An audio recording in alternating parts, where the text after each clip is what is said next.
On voit fleurir en ce moment pas mal de logiciels qui nous permettent de générer en temps réel des images à partir de croquis, comme c'est le cas actuellement en image de fond ici avec Crea, crea.ai, que je vous invite à aller essayer, c'est très amusant. Aujourd'hui, je vais vous montrer comment on peut faire à peu près ça en local avec ConfiUI. Je vais vous montrer comment passer d'une image comme ça, réalisée dans Blender, à ça avec Stable Diffusion.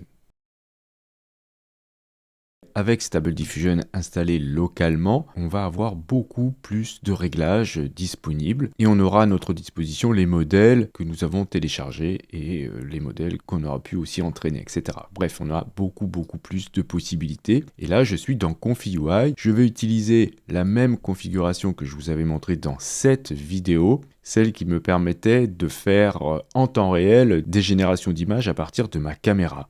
Cela fait référence à cette page dans lequel on va trouver des nœuds spéciaux pour ConfiUI. Si vous aviez testé ces nœuds à l'époque où j'ai sorti la vidéo, eh bien depuis, il y a eu des mises à jour hyper intéressantes qui vont nous permettre notamment de faire des captures d'écran d'une fenêtre et non pas uniquement d'une webcam. Donc pour faire la mise à jour, eh bien vous réinstallez tout.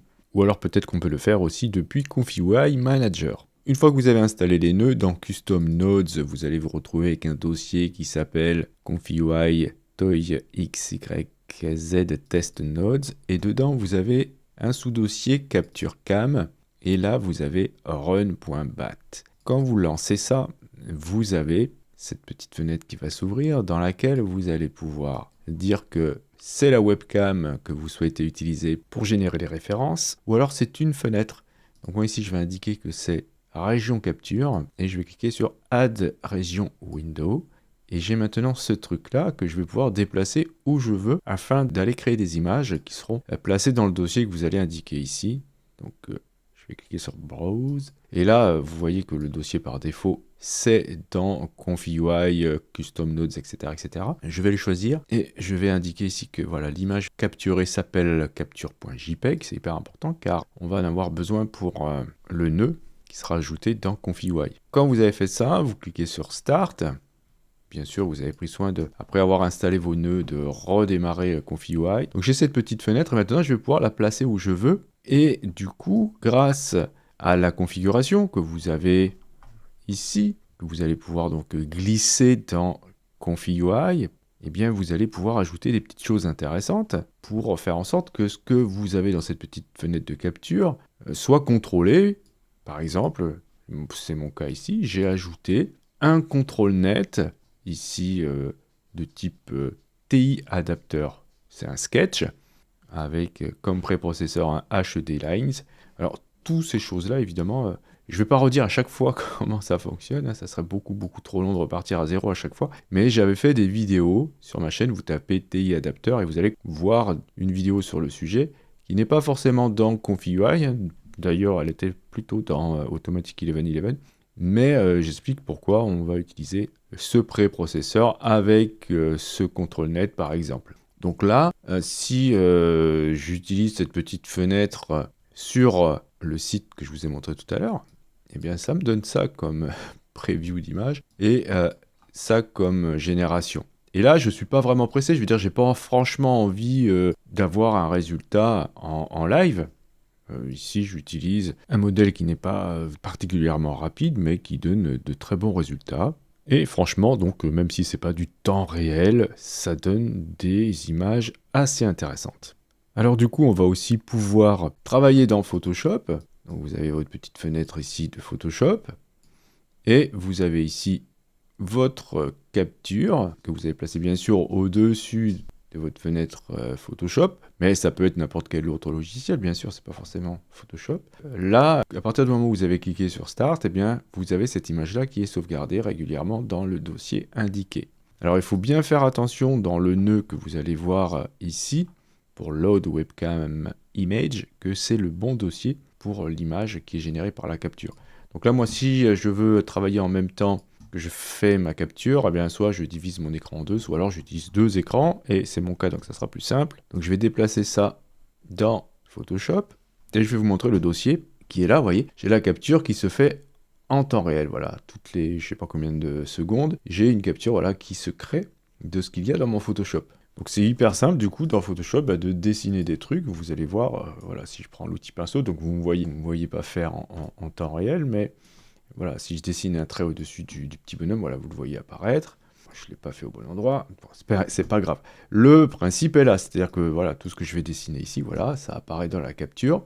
Et maintenant, je vais pouvoir indiquer ici un prompt. Donc là, par exemple, cute robot, metal, sharp, etc. avec des détails et tout, tralala. Et je vais cliquer sur Q prompt. Et vu qu'ici, je suis en SD 1.5, la génération est assez rapide, surtout avec du 768 par 768. Et voilà, j'ai cette petite image qui se crée. Et elle est générée, bien sûr, en fonction de mon prompt. Et donc, je suis en mesure maintenant de pouvoir faire toutes les modifications que je souhaite dans Photoshop. Et comme ça met à jour très très régulièrement l'image de référence, eh bien, quand j'ai terminé, je clique sur QPrompt et j'obtiens une autre image. Je pourrais même ajouter, et c'est ce qu'on verra tout à l'heure, un TI adapteur si le rendu me plaît pour que ça colle au rendu. Donc on a beaucoup plus de réglages et c'est hyper intéressant. Bien alors maintenant on va voir comment on peut avoir encore un peu plus de contrôle et cette fois-ci je vais utiliser Blender. Donc j'étais en train de tester Blender, la nouvelle version, la version 4. Et bien je me suis dit que ça serait sympa d'avoir comme référence un donut généré par l'IA à partir de ce que j'ai fait, ce qui pourrait me permettre ensuite bien de travailler mes textures, etc. etc. Donc c'est ce que je vais faire, je vais placer ma petite fenêtre de capture dessus. Donc d'abord je vais déplacer ma fenêtre parce que sinon je ne peux pas travailler avec tout en même temps. Donc vous allez voir apparaître ici le donut, voici dans la capture. Et si je tourne dans Blender, vous voyez que ça tourne aussi. Donc c'est super pratique, ça va pouvoir me permettre d'avoir ça comme référence. Donc au niveau des contrôles nets, eh bien, j'ai utilisé une autre configuration. Je n'ai pas utilisé cette fois-ci de TI adapteur, mais plutôt des contrôles nets standards, comme ici un depth et un linear. J'ai utilisé ceci comme prompt, voilà un truc très simple, donut, colorful sprinkles et white marble floor. C'est toujours un deliberate V2 et tout le reste, eh bien, c'est la même chose. Et je vais cliquer sur QPrompt pour vous montrer le résultat. La génération va être assez rapide et j'obtiens ce résultat qui est vachement bien puisque je pars donc avec ce que vous voyez dans la fenêtre en haut à droite et j'obtiens ce rendu là. Alors ceux qui ont l'habitude de faire de la 3D, vous imaginez un petit peu le temps de ouf que l'on gagne à faire des rendus de cette manière là, sachant que cette image là on peut l'injecter à nouveau dans d'autres nœuds pour nous permettre de faire des agrandissements.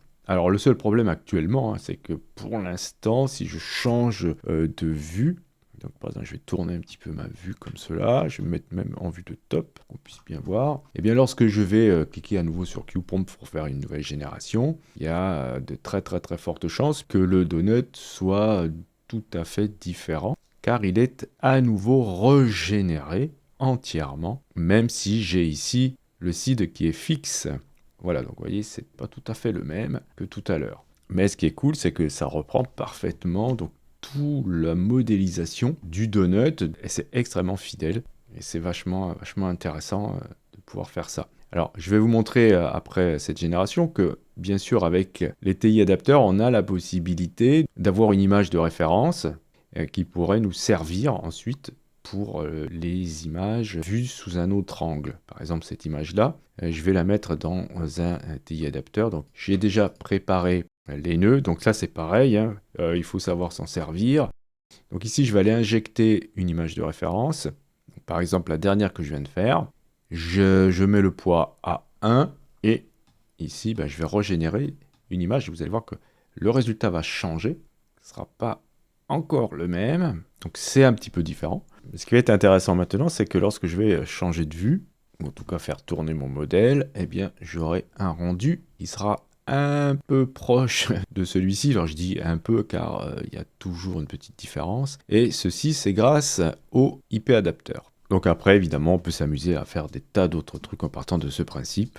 Par exemple, une voiture en donut avec des sprinkles dessus, ça peut donner ce résultat. Et si on veut être plus sérieux, eh bien, on peut utiliser une image de référence avec le bon prompt et obtenir des résultats très intéressants. intéressant avec cette façon de faire. Je vous remercie d'avoir suivi cette vidéo. Si vous avez des questions, n'hésitez pas à le faire dans les commentaires. Si vous souhaitez soutenir cette chaîne, vous pouvez cliquer sur j'aime, c'est hyper important pour le référencement. Si le contenu vous plaît et que vous souhaitez vous abonner, n'hésitez pas à cliquer sur abonnez-vous. N'oubliez pas la petite clochette pour être averti des prochains tutos. Justement, on se dit à la prochaine pour un autre tuto.